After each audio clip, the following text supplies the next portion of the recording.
diabética de todos los pacientes que tienen esta enfermedad y les afecta el fondo de ojo, ¿no? Y la enfermedad se define como una enfermedad metabólica que se va a caracterizar por hiperglucemia y que está relacionada con la disminución de la insulina, ¿no? Eso sería en términos generales, ¿no?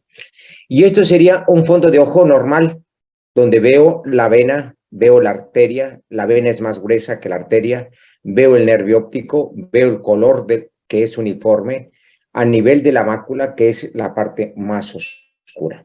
Entonces, todo eso tengo que estar visualizando, ¿no? Entonces, vamos a hablar qué es diabetes, ¿sí? Y aquí está. Es una enfermedad metabólica que se caracteriza por hiperglucemia, relacionada con la disminución de la insulina en la sangre. Y esta es segregada por las células betas del páncreas, ¿no? Porque de ahí depende mucho, ¿no? Entonces, eso sería su definición de lo que es la diabetes mellitus. Ahora, la patología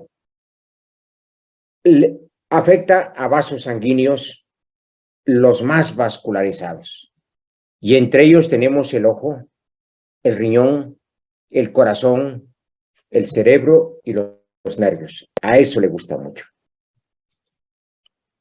Y entonces, la diabetes es un problema de salud pública y que esto va en aumento, en aumento. El número de diabéticos aumentará de 171 a 366 millones del año 2000 al 2030, de acuerdo a la OMS. Y las causas se deben al aumento de la población, la herencia, el envejecimiento, los malos hábitos de alimentación y el sedentarismo. Todo eso se debe a que encontremos más diabéticos, ¿no? Ahora, de acuerdo, se clasifica en dos: el insulino dependiente y que se abrevia DM1. Y esta tiene como características que ocurre en el 15% de los casos. Ocurre en el 15% de los casos.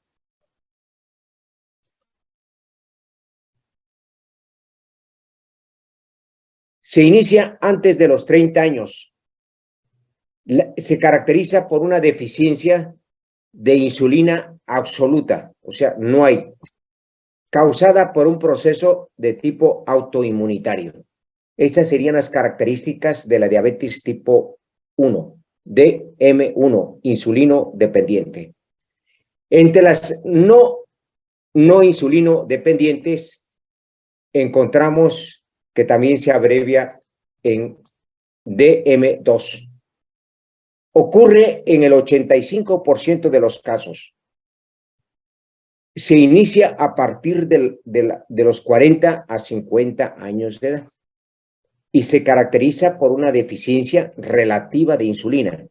Aquí la deficiencia es relativa y aquí es absoluta. Entonces, todo eso tengo que ir viendo, ¿no? ¿A dónde lo encuentro, ¿no? ¿En qué clasificación entra, ¿no? Hablando de epidemiología, la prevalencia es de 2.4 de la población. Es la causa más frecuente de ceguera. El 4% de los pacientes niegan o desconocen la enfermedad. Niegan o desconocen la enfermedad. 1 de cada 3 diabéticos ya cursa con retinopatía diabética. 1 de cada 3 diabéticos ya tiene una retinopatía diabética. La diabetes tipo 1 tiene mayor riesgo de desarrollar retinopatía diabética y edema macular. Y la diabetes de tipo 1 sería la insulino dependiente DM1. Eso sería, ¿no? Ahora, en las principales causas de ceguera en los países subdesarrollados, y entre ellos tenemos México. Como número 1 sería la catarata. Como número 2, una deficiencia nutricional. Como número 3, glaucoma. Y como número 4 sería la retinopatía diabética, que es la que vamos a hablar hoy. Entonces, dentro de los países subdesarrollados, y ahí está México, Los criterios diagnósticos es aquel paciente que tenga una hemoglobina glucosilada mayor o menor de 6 a 6.5%.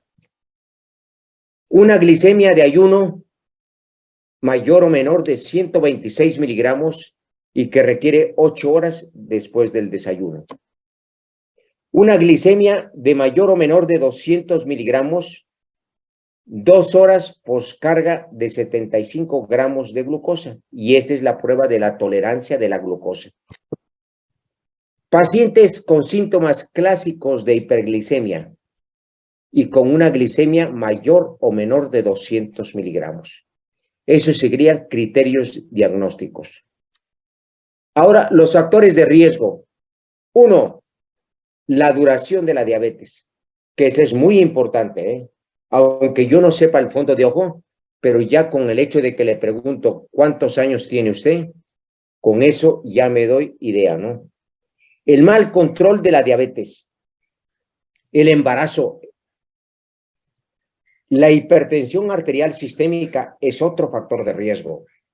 Enfermedades renales, la obesidad, la hiperlipemia, consumo de tabaco y la anemia. Anteriormente se decía que todo paciente que estaba gordo estaba lleno de salud y tenía suficiente comida en su casa. Eso se decía.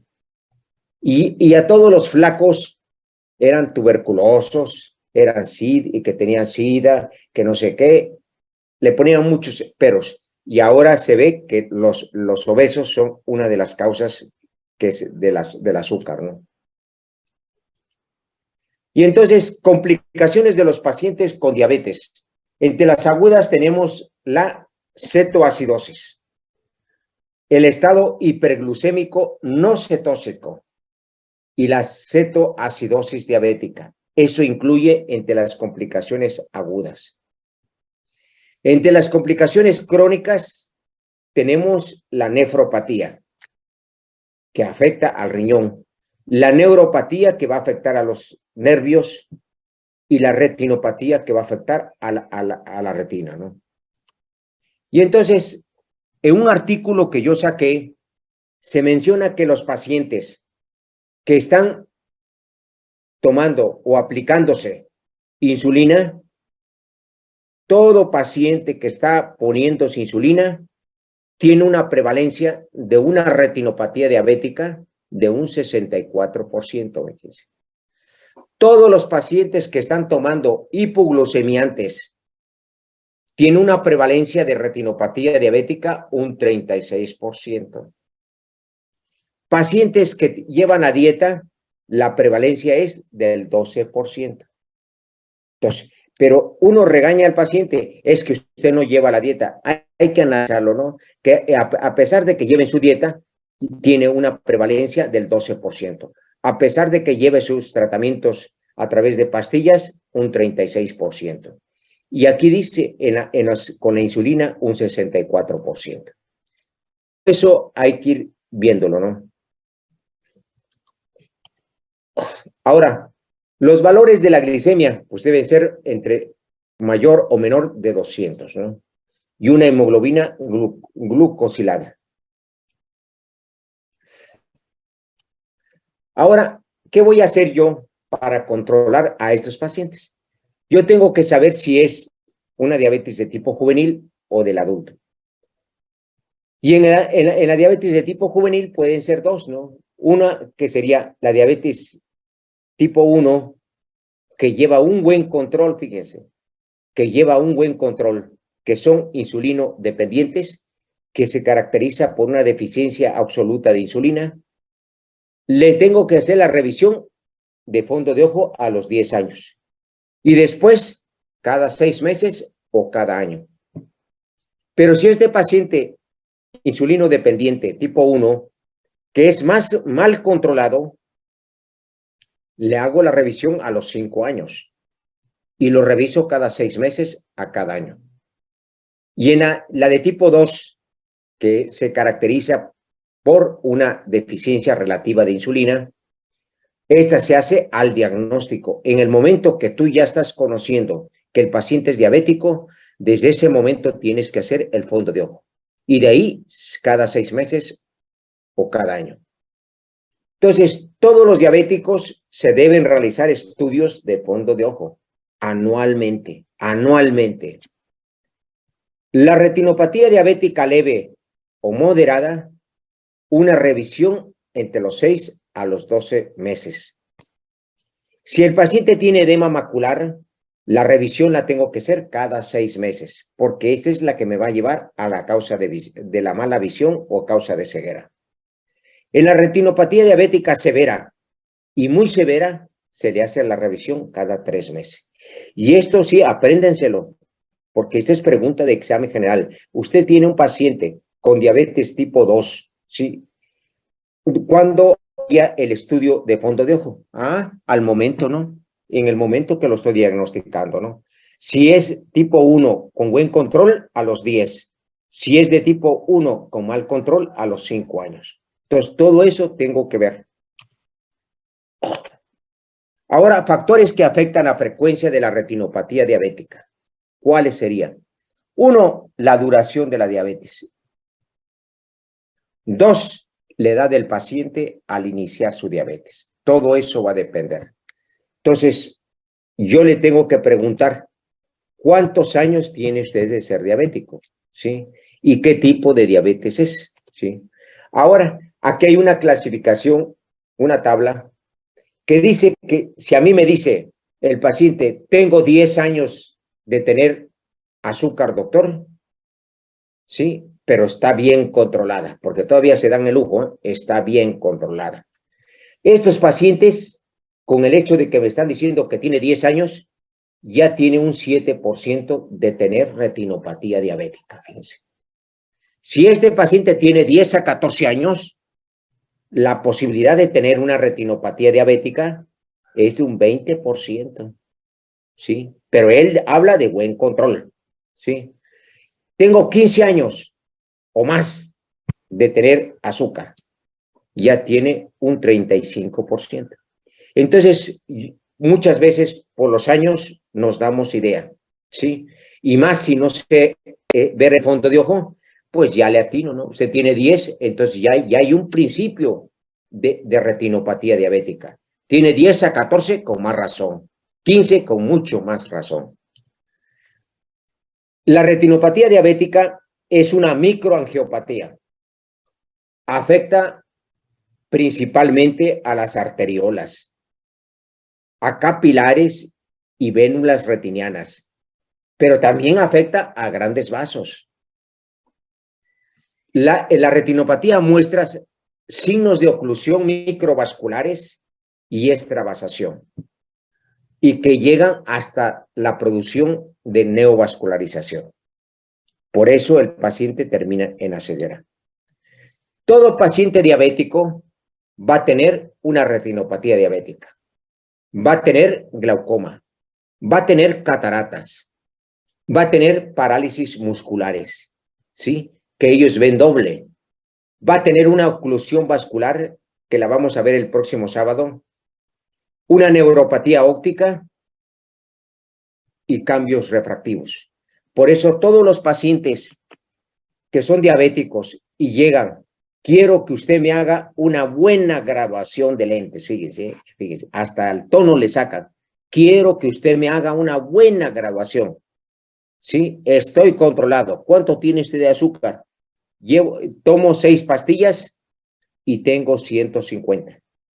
Entonces tú tienes que explicarle que debe estar bien controlado para que tú puedas hacerle la graduación de lentes. Así no se la puede hacer. Pero si él dice, yo quiero, bueno, queda bajo su responsabilidad, señor. Porque estos pacientes ahorita ven claro y al ratito se le sube o se le baja el azúcar, ya ven borroso. Entre los signos de una retinopatía diabética voy a encontrar microaneurismas, que son estos puntitos, rupturas de los pequeños vasos. Hemorragias retinianas, que son estas hemorragias extensas. Voy a encontrar exudados duros, que son estas manchas. Cambios venosos, como veo que la vena está dilatada, tortosa. Cambios arteriales también los veo. Exudados algodonosos.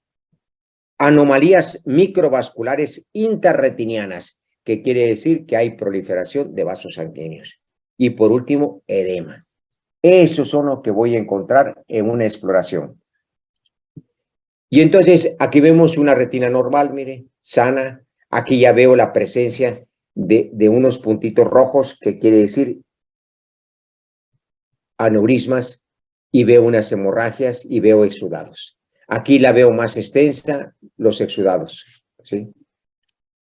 Aquí veo el disco óptico, veo la mácula, veo los cambios de las arterias, de las venas, que corresponde a un ojo normal, y comparen un ojo anormal, donde ya hay hemorragia y exudados, y aquí no hay.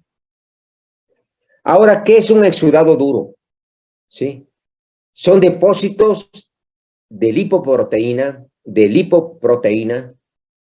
ubicadas en la capa externa de la retina, y que se van a manifestar como puntos o lesiones redondeadas, pequeñas y brillantes, como son estos puntitos. Esos son los exudados duros. Depósitos de lipoproteína ubicados en la capa externa de la retina. ¿Qué es un exudado blando? ¿Sí? Estos son los más grandotes. ¿Sí? Son microinfartos en la capa de células nerviosas y se caracterizan porque son lesiones grandes y blanquecinas de tipo espumosa. En microhemorragias se debe a la ruptura de los vasos capilares, y que pueden ser redondas o superficiales a nivel de la capa de fibras nerviosas, que se considera el primer signo visible. Ahí están las hemorragias y los microaneurismas. Y aquí vemos, ¿qué veo? Un exudado blando, una hemorragia, una neovascularización, proliferación de vasos, venas tortuosas, y veo también aquí, mire, que esto quiere decir anomalías microvasculares intrarretinianas, que habla de signos de proliferación. Manifestaciones sistémicas. Encuentro una microangiopatía sistémica. Tiene la tríada de presentación. Los pacientes se quejan de poliuria, que están orinando constantemente. Polidixia, que tiene mucha sed. Polifagia, que quieren comer cada rato. Alteraciones de los capilares. Voy a encontrar un engrosamiento de la membrana capilar, aumento de la permeabilidad de la membrana, agregación y flexibilidad de los hematíes y plaquetas, aumento del flujo sanguíneo y ruptura de la barrera hematorretiniana. Todo eso voy a encontrar desde el punto de vista sistémico, ¿no? Entonces, estos pacientes van a tener visión borrosa transitoria. Por eso, ahorita ven claros y al rato no ven claro, ¿sí? Y entonces, estos pacientes te exigen mucho, ¿no? Yo tengo 20 años de ser diabético y no he tenido ningún problema, señor. Hasta hoy se me presenta que veo borroso y veo una mancha. Pero estoy controlado del azúcar, fíjense. Entonces, los años que ha tenido ya ha deteriorado a la retina, y en este momento llega con una hemorragia y que prácticamente ya es imposible de decir va a haber, ¿no? Disminución de la agudeza visual central, porque ya va a tener un edema. Va a percibir manchas móviles. Va a haber deficiencia en la visión nocturna, que les cuesta caminar en la noche. Dificultad para ajustarse a la luz brillante. Disminución de visión acompañada con dolor. Todo eso se queja, así es. Y aquí tenemos visión borrosa y quieren cambiarse lentes cada rato porque ellos quieren ver. Y aquí tenemos la otra, que son las manchas móviles, ¿sí? Y que esto ellos lo ven, nosotros no lo ven. Y a eso le llamo miodesopsias. a la percepción de imágenes que el paciente percibe. Aquí sería dificultad para ajustarse a la luz brillante. Ahora, ¿cómo clasifico yo a la retinopatía diabética? En 3 aspectos. 1, en no retinopatía diabética. Quiere decir que no tiene lesiones. 2, en una retinopatía diabética no proliferativa. Y en ella voy a encontrar hemorragias, microneurismas, voy a encontrar exudados duros que son pequeños y brillantes, fíjense, pequeños y brillantes. Voy a encontrar exudados blandos que son grandes y blanquecinos. Todo esto, si yo encuentro hemorragias, microneurismas, exudados duros, exudados blandos, estoy hablando o estoy ante la presencia de una retinopatía diabética no proliferativa. Cuando hablo de una retinopatía diabética proliferativa, cuando hay proliferación de vasos dentro de la papila o afuera de la papila, que exista desprendimiento de retina, que exista un edema macular y que exista membranas fibrosas.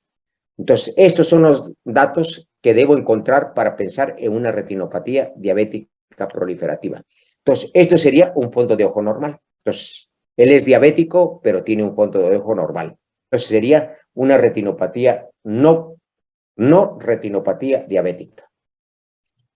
Aquí vemos, este paciente ya encuentro exudados pequeños, miren, que son de color pequeños y brillantes, que corresponde a los exudados duros.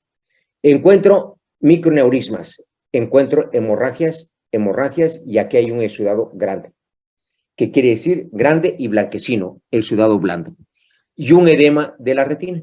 Estoy hablando de una retinopatía diabética no proliferativa. Y aquí encuentro los exudados blandos, que son grandotes y blanquecinos. Encuentro pequeños exudados duros.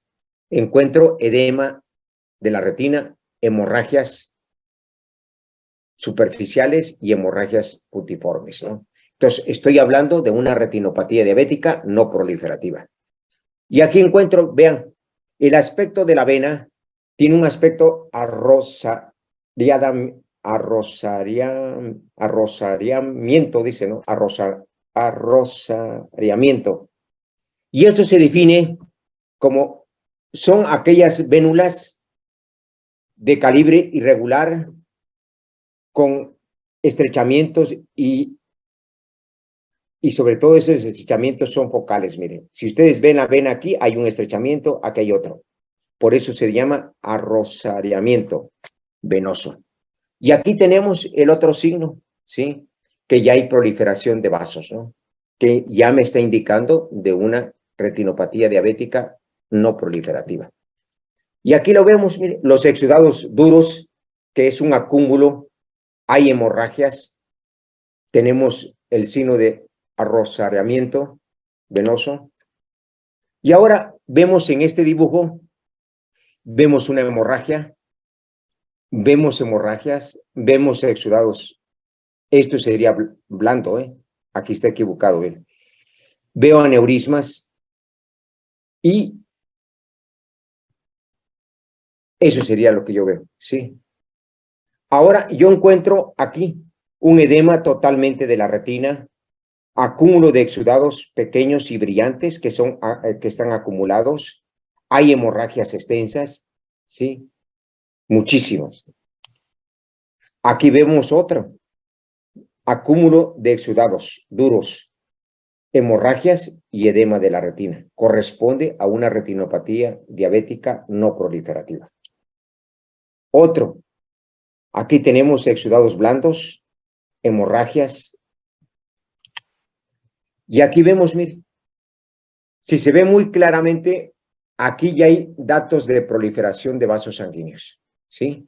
Veo un edema de la retina, veo exudados, ¿sí? Hemorragias. Ya me está indicando, al encontrar proliferación de vasos, está indicando neovascularización, que habla de una retinopatía diabética proliferativa. Y aquí lo vemos, mire, aquí sería la proliferación de vasos, a nivel, adentro de la papila, mire, cómo se ve, ¿sí? Ahí están las hemorragias, están los exudados y hemorragias. Entonces, ante esto ya estoy hablando de una retinopatía diabética proliferativa. Vemos esto, mire, aquí está la hemorragia y aquí se ve la proliferación de vasos sanguíneos. Corresponde a una retinopatía diabética proliferativa. Y este paciente ya se le puso rayos láser. Estas son las huellas que deja el láser, mire, las quemaduras que se deja el láser. Y entonces este paciente ya no ve. ¿Por qué? Porque el nervio óptico ya está totalmente blanco. Vemos una hemorragia extensa a nivel de la mácula. Vemos a nivel de nervio óptico, vean la proliferación de vasos sanguíneos acá. Corresponde a una retinopatía diabética proliferativa. Aquí vemos, mire, la proliferación de vasos adentro y afuera. Las hemorragias, aquí hay otra proliferación de vasos sanguíneos, aquí hay otra. Entonces, estoy hablando de una retinopatía diabética proliferativa.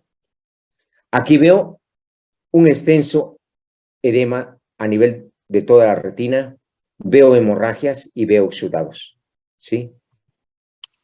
Veo otra proliferación de vasos sanguíneos que corresponde a una retinopatía diabética proliferativa. Y aquí se ve, mire, cómo se ve clarito, ¿no? ¿Sí? Aquí vemos otro, ¿sí? Otra proliferación de vasos sanguíneos. Y aquí vemos otra proliferación. Y si me dice el paciente, usted, doctor, me habla de que yo tengo una retinopatía diabética proliferativa. ¿Qué quiere decir? Para que yo entienda, porque no entiendo. Ah, bueno. Esto quiere decir que usted está en la última etapa de la enfermedad. Quiere decir, en otras palabras, que nos estamos despidiendo. Eso quiere decir para que lo entienda usted. ¿Sí? Y aquí vemos el tejido fibroso, que prácticamente ya no hay retina, es puras membranas, ¿no? Aquí vemos otra membrana, vemos hemorragias y totalmente el ojo, ya el nervio óptico está cubierto. Aquí vemos una hemorragia vítrea, miren. Aquí está sangrando el ojo, ¿no? Entonces, el diagnóstico de estos pacientes es clínico. Se les hace una fluorangiografía para determinar si hay vascularización o no hay. Se hace una tomografía de coherencia óptica para valorar el edema, una ultrasonido también. Y entonces, el tratamiento de estos pacientes se basa en aplicación de rayos láser. Le damos corticoides intravítreos. Corticoides intravítreos, o sea, estos corticoides los metemos adentro, donde está el vítreo, ahí los metemos. También le damos antiangiogénicos, que son medicamentos que evitan la proliferación de vasos sanguíneos y que los metemos adentro. Aquí está, miren, aquí los estamos depositando para que esto no haya proliferación de vasos sanguíneos y evite el sangrado. Y la fotocoagulación le damos esto, mire, fíjense, todo esto es un ojo que ya está fotocoagulado, pero no le damos láser a nivel de la mácula, mire, ahí la respetamos. Le hacemos una vitrectomía para quitar este sangrado. Pero ¿qué resulta? Hoy los operas, hoy le quitas el sangrado y al otro día pueden volver a sangrar y quedar peor de esto, ¿no? O muchas veces en el momento que estás haciendo con el trocar, estás aspirando y en ese momento estás aspirando la sangre y en el momento te puedes jalar la retina y ahí te quedas ciego totalmente, ¿sí? Entonces, aquí se prefiere que el sangrado tiene que esperarse por lo menos unas 6 meses, de 3 a 6 meses, para hacer la vitrectomía. Le damos crioterapia también, ¿sí? Para evitar el sangrado, ¿no? Y aquí están las huellas de láser, mire, arriba y abajo, a toda la retina, pero respetamos al área macular. Aquí sería la proliferación de vasos a nivel del iris, mire. Entonces, la fotocoagulación con el láser lo que hace es destruye la retina hipóxica, es decir, la retina mala. Permite el aumento de la difusión de oxígeno desde la coroides. y disminuye el factor proliferativo. Ese es lo que hace el láser, no hace otra cosa. No es un tratamiento para mejorar la visión, sino para prevenir la pérdida visual grave. Porque todo paciente que le vas a poner láser, ya voy a ver, doctor, ya voy a poder caminar solo, ya voy a poder leer, ya puedo hacer mis actividades. Señor, pídete que vea a dónde está el baño, a dónde va a hacer sus necesidades, dónde está la cocina, dónde usted va a comer. No pida usted otra cosa porque ya estamos en la última etapa de la enfermedad. Bueno, con esto nos vemos en la próxima semana, el sábado. Gracias. Gracias, doctor. Gracias, doctor. Gracias, doctor. Gracias, doctor. Sí, mija, gracias.